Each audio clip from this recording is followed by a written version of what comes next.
in theirs, and they've been investing for decades. And so I'm like, there's something missing here. Like in the modern day real estate business that I see for like, someone starting off, under maybe 20 property, once I think you pass a certain level and your portfolio is worth, you got there. Welcome to the Adriana Ostapenko podcast. I'm here with Riley. Riley and I connected a while back because he has a coaching business in the real estate industry, and he had reached out and talked about his services. I was intrigued and kind of stayed in touch with him ever since. So I reached out to him because I know he teaches a lot of real estate investors about how to set up a business and what does that look like. And I wanted to have him on the podcast. So welcome, Riley. Yeah, thanks for having me here. I'm looking forward to it. Yeah. Tell me in about, I'd say like a couple of sentences. Give me your like elevator pitch of who you are and what you do. Yeah. So basically, what do I do? That's a lot of different things. We started off buying multifamily. So in like Southwestern Ontario. So the real estate journey starts with me going through years of education on the internet, on YouTube, podcasts, books, networking events, conferences, and it took me a very long time. I'm a slow learner and I have a very low risk tolerance. So I needed to know everything before I got started, which I know now is impossible. But looking back, it was a long journey of education, bought a couple multifamilies, did creative financing with joint venture partners, vendor take-back mortgages, private lending, and hired a few mentors that just accelerated my journey. And we grew to 16 properties and over 10 million in like about 3 years, a lot of which were bought through the BRRRR strategy, where we recycled the down payment and reno cost into the next one. And it allowed us to snowball it really well. And I had a lot of people reach out and say, hey, can you help me? I was kind of tired of the done for you model of me doing it for them, where they'd give me their money and the mortgage and then I do all the active work. And so I switched into more of a done with you, where we don't own the asset, but it's a consultation type of relationship where we're doing it with them. And it was really, really good. So we've grown that now to a few hundred clients that we work with on the consulting side. Rentalconsulting.com is the company's name. And and then in my free time, I like to travel. So right now we're in Arizona, and I've escaped the Torontonian winters. It's really, really cold there, or colder. Usually when it drops below 10 degrees, I like to get out. So that's, I guess, a bit about me. Thank you. I can relate really well. We do BRRRRs as well. I co-own a construction company outside of Toronto. We started in the smaller multifamily space in the Hamilton area doing BRRRRs. Yeah. We did quite a few of those as well until I scaled up to bigger multifamily and headed out of province to New Brunswick. So we do a lot of apartment acquisitions and operations in New Brunswick and development. I also love to travel. That's probably my hobby. Can you call traveling a hobby? But I'm like, love traveling. I think you can. I think you can get away with that. Yeah, that seems pretty reasonable. I don't really know that I have any other hobby other than work and traveling. I love traveling too. So jealous. You're actually over there running a race. Can you tell me about that? Yeah. This year I set out to challenge myself outside of business, because I think up until this point, it's really just been me pushing the limits around like work, career, business. And this year I said, no, I want to be more holistic. I need to like push myself in other areas. So I've attempted more of like the health and the fitness too, in like how I'm eating, how I'm working out.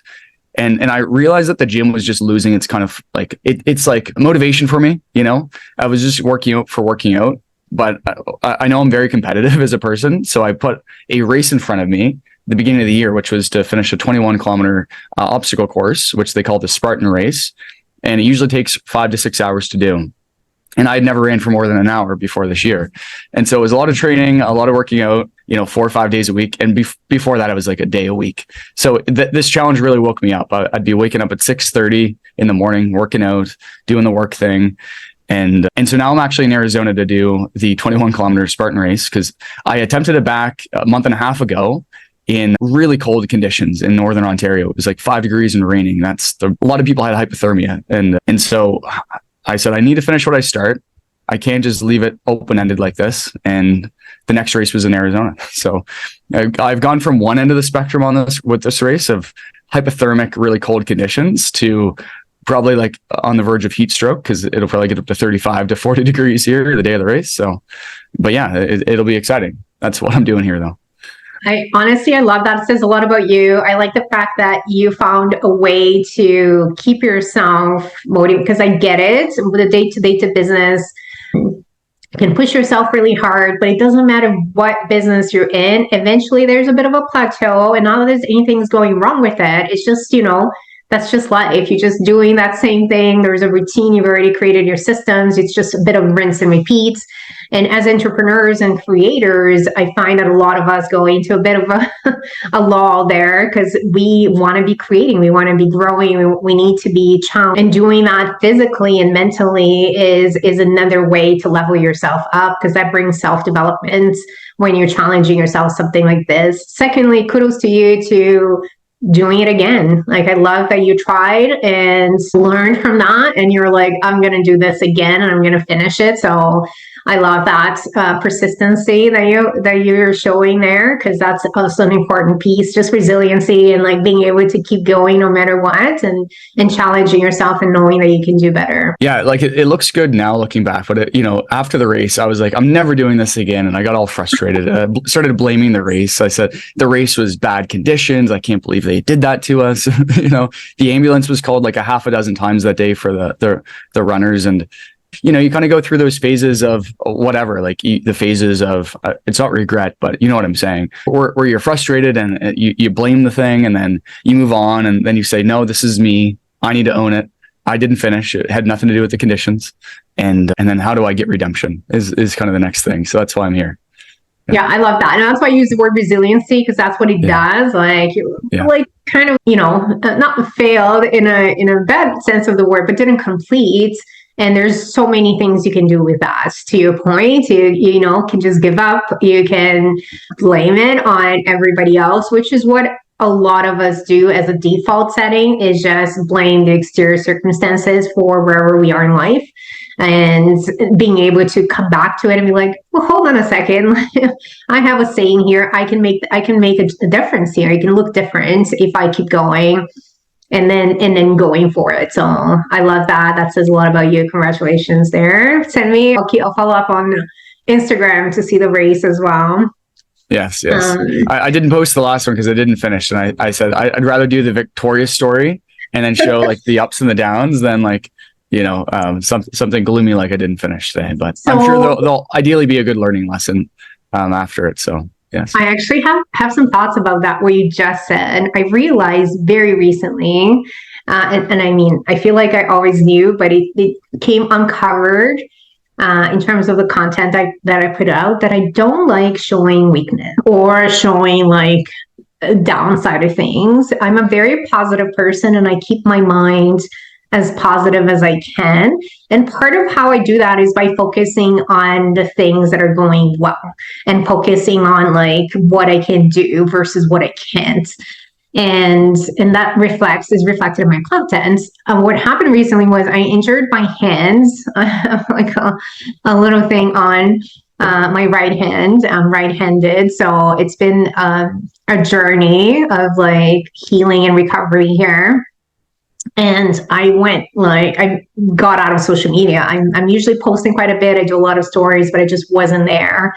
And I realized I don't want people to see me and like, so I had some dark moments of like pain and fear and like just not being in my best. I couldn't put my makeup on. I couldn't do my hair. Like, I don't want to show up like this.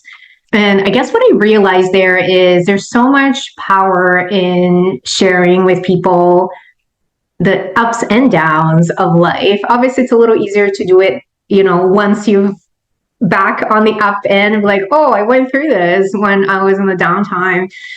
But I think there's a lot of benefit in telling the whole story of like, hey, I attempted this race a few months ago and it did not complete, but this is what I did instead. Because that's part of your story and part of the story that makes this so inspirational and shows the true picture of who you are. Yeah. And I think building off that, I also just realized, like, why didn't I share that back when I, failed it or didn't accomplish it? Maybe the hardest times to post are probably the most important times, to share behind the scenes, and because it really is a filtered social media world right now, and and it's been that way for a while, where it's always the highs, never the lows, and I think both are equally as important, if not the lows are even more important. It didn't come natural to me. I ended up posting a little video just talking about it. Even on the video, I'm like talking loud, I'm smiling, I'm like, I'm okay, but this is what happens.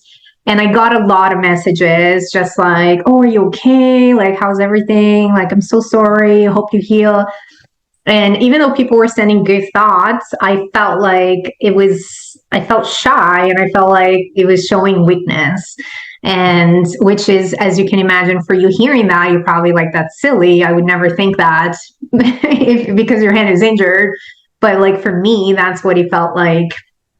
And so it's been a learning lesson and an interesting like discovery of what does it mean to have a presence in social media, but also what does it mean to inspire and teach with the ups and downs of life, you know? Yeah. And you know, something I'm working on right now is being vulnerable on social. I haven't really done that as much, you know. It's just sharing, not sugar coated, like I don't like to do it that way, but more so just like, you know, here's how things are, but shining a light toward it being great, you know, and the optimistic, positive side. Cause I'm like, I don't want to put out the negative stuff, but I think it's not negative when you're sharing authentically and you're being vulnerable. And that's how people get to know, like, and trust you.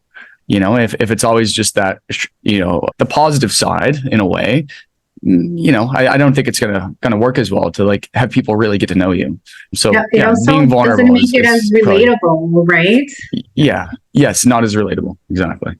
So I'm going to challenge you to post something about the previous race and, you know, and kind of the journey that you went through to be like, okay, I'm not ever doing this again, to actually, I committed to myself and I'm going to show up for myself. So I'm going to go do it again. Hold me to it. I'll be posting. Awesome. I'll keep an eye on your IG. Okay. Let me move on to some other questions. Let's talk business for a second here. So I was watching some of your stuff, and it looks like your program is really intentional around teaching real estate investors how to make investing and turn investing into a systemized business, which I love that narrative. That was the learning that I went through as a real estate investor, starting by, like everybody else, becoming a landlord and quickly figuring it out that if you want to scale, if you want to grow financially, there's more to it than just, you know, putting your money there and waiting.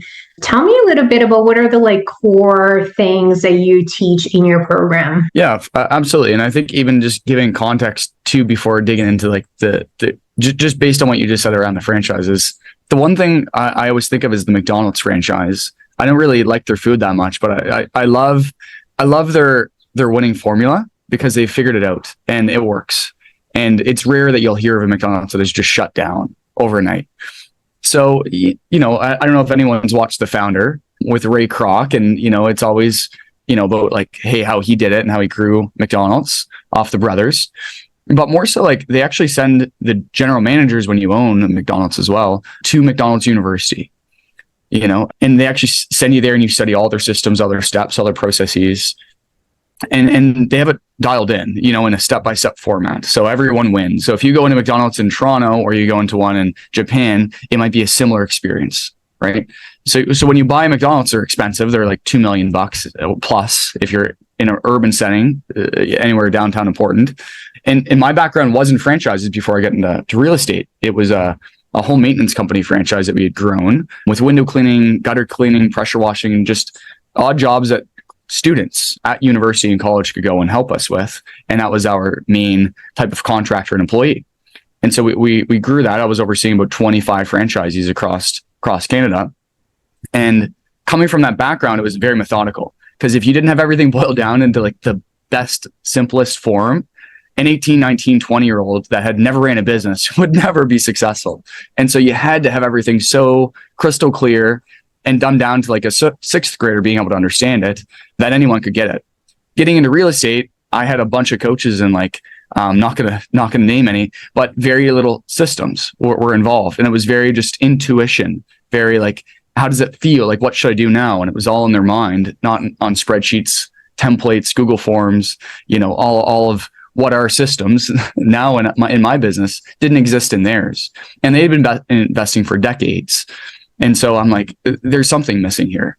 Like in the modern day real estate business that I see for like, you know, someone starting off, under maybe 20 property. Once I think you pass a certain level in your portfolio's worth, you got there because you had systems.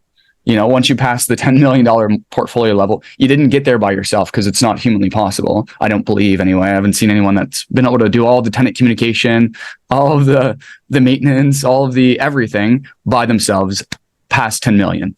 And so even past 5 million, it's hard, I believe. And so helping the beginners has been my main commitment now. And so in rentalconsulting.com, the whole idea was to bring over my knowledge from franchisees and steps and training videos and everything that we have, and to give them exactly the blueprint that we used in our business to get from 0 to 10 million in 3 years. And, it's worked pretty well for a couple hundred people now. So I'm very confident and convicted, and sure, there's iterations, sure, there's things that we need to improve on. But for the most part, like, we can plug and play anyone that's over the age of 18 and has 5 hours a week in it, and we can get them a really solid multifamily asset within 6 months or less. And it works like a charm. So we're happy with it. But that's, I guess, the spiel of like methods and systems and processes that I don't think are talked about as much as they ought to be, because that's what allows me to come down to Arizona and still have all the properties operating well at home. And I don't have to be checking my phone or doing anything like that, or feeling like I'm location dependent. A lot of people get into real estate for freedom. They usually think financial freedom, but I think as well, location freedom is a big part of it, and time freedom. Some leave their 9-to-5s and then they get into a 9-to-9 with their portfolio. It's just not good. Yeah, it's not what they're looking for. I love that. I'm a really big believer in business processes. I co-own 3 businesses myself. We have a construction business, as I mentioned. I have an asset management company that acquires and operates apartment buildings. And then I have a virtual agency that ultimately helps with the back end of everything that you need. And that was my aha moment when I realized that I needed to turn what I did in real estate as a business. I also quickly realized I didn't know how to do that. Like, okay, I learned how to buy the property. I learned how to raise the capital. I learned how to do renovations. I learned how to place the tenants. I had done all of that. I had learned all the being in the tools of the business. But now that I needed to create the systems and have the people in place, I didn't know how to do that. Didn't know how to hire or build the first system or how to build a CRM or anything like that. So I realized the key was people. I realized quickly, systems don't build systems, people build systems. So I needed the right people to build the right systems to grow my company, and spend the next year and a half roughly figuring that out. I had hired a business coach, and to your point earlier, I have had many coaches. I'm a really keen believer in coaching, in masterminds, in networks. That's what's made all the difference in my ability to scale. My partners, to your point, you can't get this big without having partners and having other people on your team. So really valuable, and don't know that I would have gotten here without all this investment that I made in myself and in my business. But this business coach, he was good. But what I realized was he would tell us what to do, and then he expected us to go and do it. And I remember one time he wrote the spreadsheet and we're just working on something. He said, okay, now you just need to go input all the numbers on here. And I was already at a level where I didn't have I was tapped out of time. I was like, I don't have time to do anything. I need to know what the next level is. And he was telling me what the next level was, but then expected me to go and do it. And I remember leaving that call and thinking, I feel like I'm almost in the wrong place, because what I feel like I need now is somebody to come and do it for me, because I can't logistically do everything anymore. That's what I'm trying to get out of. This is where the virtual agency came in, because now I'm like, not only do we, now we provide the people that are going to build and run the systems for you. So it marries very well with what you do, because you're teaching people, hey, this is what you need. And we come in and we say, hey, this is a service that does it for you as well. You can do DIY. And a lot of people start there, and I started there. And then when you want to scale, now you hire the right people and team members to build and run it for you. Where do you find it's working really well for hiring these people? Is South America, in Europe, or is it actually local? Is it in the US and Canada, or? Yeah, so all of our VAs are North American. They're Canadian and Americans, mostly Canadians right now. We've had a couple of Americans in the past. We do want to continue to expand out there. But I've worked, and I think we all have, with overseas VAs as well.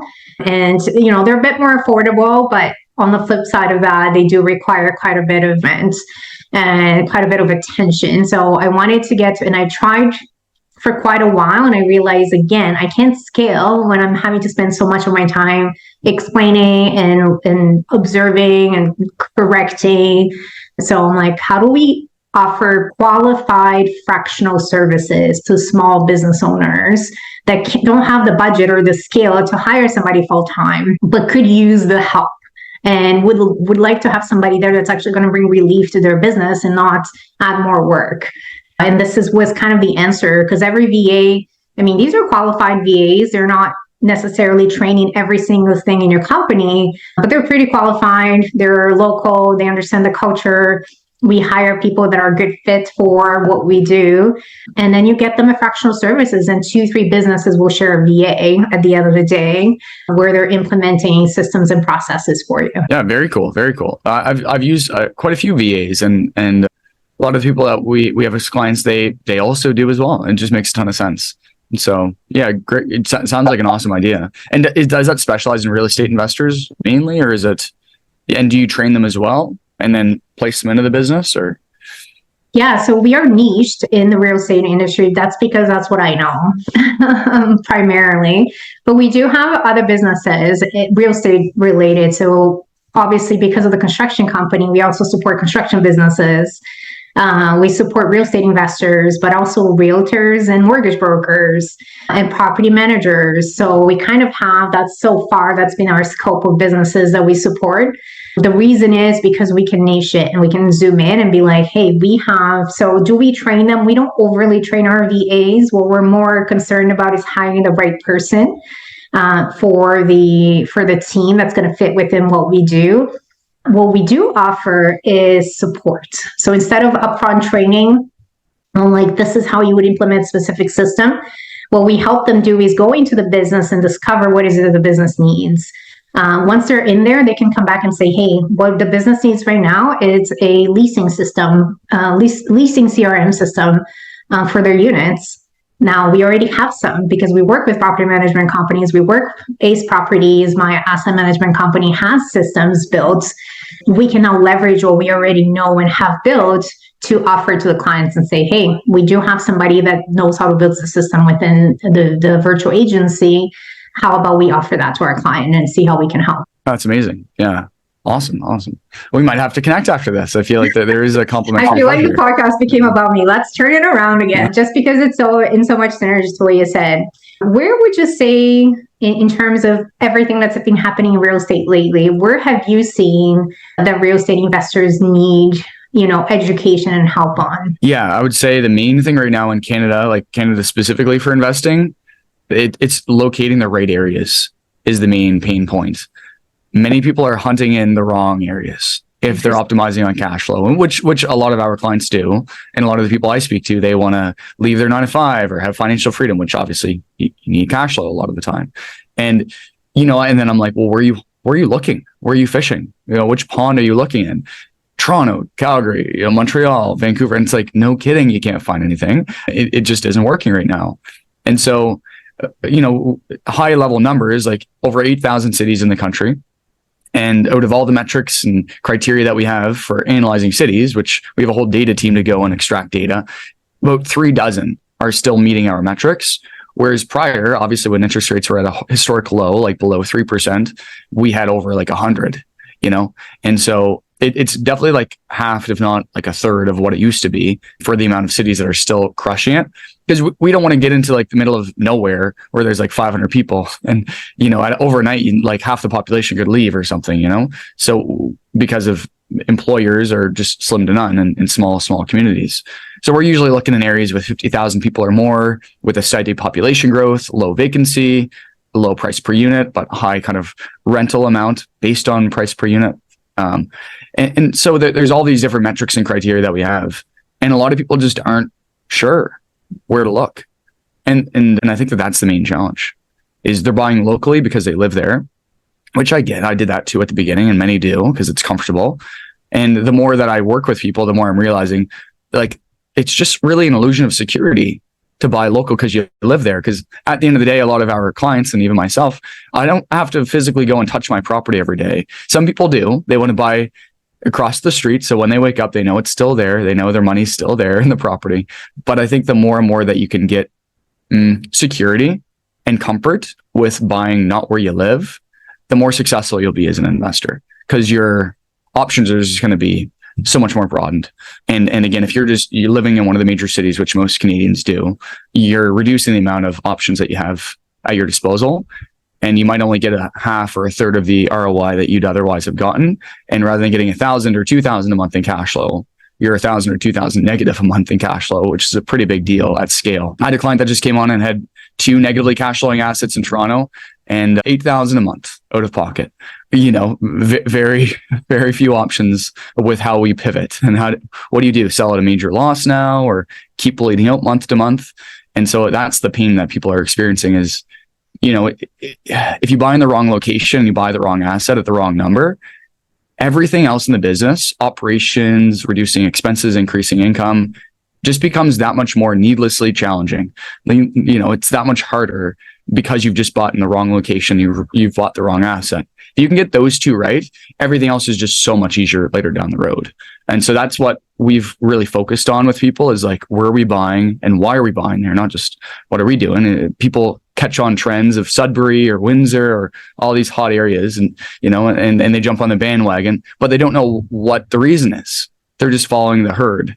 And I think that's also very dangerous. So anyway, that would be my answer to that is locating the right areas, knowing why those are the right areas, and then finding the right asset and buying it at the right number. If you can do all of that, then everything else is somewhat of a breeze. You're not home free yet, but it's much easier. I love that. I relate to that very well. We started our investing career in Hamilton, Ontario. And I mean, our first properties we were buying there, they were 300, 400,000. Fast forward 2 years later, they were 900,000. So numbers were just not making sense in the same way they were originally. And I pivoted. I actually pivoted completely out of province and went to New Brunswick. And we've been purchasing there for all the reasons you just said, smaller towns. St. John is 60,000 plus, so not a large town, but purchase prices are much better. And to rent ratio and low vacancies, like a lot less competition. And it's made a big difference. That allowed us to scale from 20 units to 130 units in, 18 months, just by shifting the markets. And being able to buy out of province was a mindset shift that I had to do. And it came from talking to somebody. I was asking everybody that I possibly could the following question: how do I scale but do less? And somebody once said to me, I was only able to be a bit more hands-off when I bought out of province because I had no option to go there physically. So I had to figure out how to manage it otherwise. And that was my, light bulb moment of like, okay, I will take that on and I'll figure out how to buy out of province. Yeah. I've heard that story a few times now. I think of the burning of the ships idea, or like you burn the ships, you don't have an option. And for me, it was a 6-hour round trip between London, Ontario and Toronto. And I wasn't going to be the one to meet contractors now because I was doing that because it was easy, and re-renting units and doing the showings and, all of the busy work that comes with working in the business. That is a low hourly rate of, less than I valued my time at. And I was doing it because, well, it's easy. I'd be the Band-Aid solution. But now you needed better systems and a better team and everything because you're further away. And it forces you to level up and work on the business, not in it. And it just made a ton of sense. So yeah, if anyone's listening to this and you're kind of feeling like you're in the trenches right now and you're busy, I encourage you to just even if you're still owning the property locally, give yourself a non-negotiable of I will never go to see that property for a year from now. I've bought a lot of property now across the country and haven't even been there once. Haven't stepped foot in it because we do it all virtually. Zoom, FaceTime. The technology that we have just allows for all of that. It's really amazing. So we have to lean on it. It's great. I love that. The properties I have in Hamilton, though, I will still go by once in a while. It goes a year without me going there, but I was just there the other day. So I don't do that in St. John. Very good point. I guess my next question for you is, looking back at everything you've been through in real estate, what would you have done differently? What have I done differently? Got into commercial quicker. Yeah, I think I spent a lot of time in residential because of my risk tolerance. And I was like, I'm good at it. I understand the game, especially when you can do smaller down payments. It's a bit more feasible. And more and more, I think now, like a lot of the students we have will do one residential and then jump right into commercial. For me, I did like 14, 15 residentials before getting into commercial. And now we're selling them off, of course, the duplexes, the triplexes. But yeah, leveling up, I think, in the commercial space sooner than I did is probably the biggest learning lesson for sure. Because the banks, they're just like so much more keen on looking at the business is financials, not your own. And residential is all your own. It's how's your debt to service. On the commercial side, it's no, how's the business? How is the property itself? And that one change makes all the difference, I find, if you're good at finding good assets in good locations. So yeah, I tell people all the time, once we went commercial, I can't look back. It's just, not possible. And similarly, like, I wish I would have done it sooner. I feel like that's what I tell people now. You don't have to, there's no ladder to climb here necessarily. There are ultimately different strategies. It is a bit more heavy on the cash because it is higher, down payments and such, but much easier deals, I find, overall. And the financing piece, like for entrepreneurs like us, every time I have to refinance a residential property, it's like pulling teeth. We're doing a development in St. John, and we're doing a land assembly with a single family home that's, part of the land there. And it's $175,000 purchase price. The amount of hoops that I had to go through to qualify for that one property versus, we've closed on $15 million of commercial real estate over the last 18 months. And then all of a sudden to qualify for $175,000 mortgage I'm like, what is going on here? This makes no sense. So I very much agree with that. I love that learning lesson there. And on the flip side of that, what have you done right in the last, looking back? What would you double down on that looking back that you're like, I got this right pretty much right away and I should have done more of it? yeah, I think this will kind of summarize what we've already been speaking of, but kind of wrapping it in maybe a neat bow.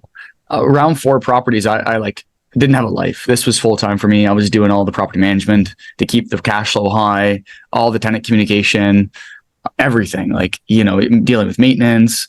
And it was a full time. It was like, probably 40, 50, even sometimes 60 hours a week for whatever it was, 12 to 15 units. And so doing that full time led to me just thinking about exiting real estate, and I was going to sell them all. I kind of was like, it was Christmas. I was home with my family and I had to deal with a septic that overflowed at like a cottage that we had that was an Airbnb. And that was Christmas Day. And we had a guest in there. So it was like, I need to tend to them and make sure their day isn't ruined because of this.